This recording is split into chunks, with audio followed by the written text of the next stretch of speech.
Want to know how to build a simple task automation agent in AgentGPT? Well, no worries. In this video, I'm going to show you an easy step-by-step guide on how you can do it. It's super simple and under a minute, so let's get straight to it. Now, first things first, you need to open up your AgentGPT website. Just simply head towards agentgpt.rework.ai and make sure you are signed in order to create your agents. So we have also created similar videos regarding AgentGPT, so make sure to watch it.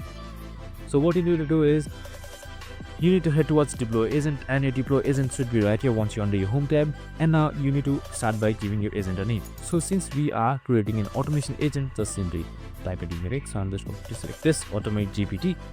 So we need to head towards the goal section now, and in the goal section just simply type in this.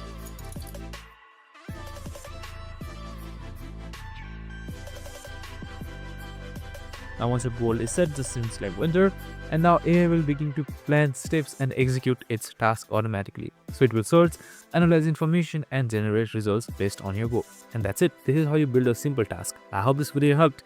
If it did, make sure to like, subscribe and tune in with us for more of these videos. See you in the next one.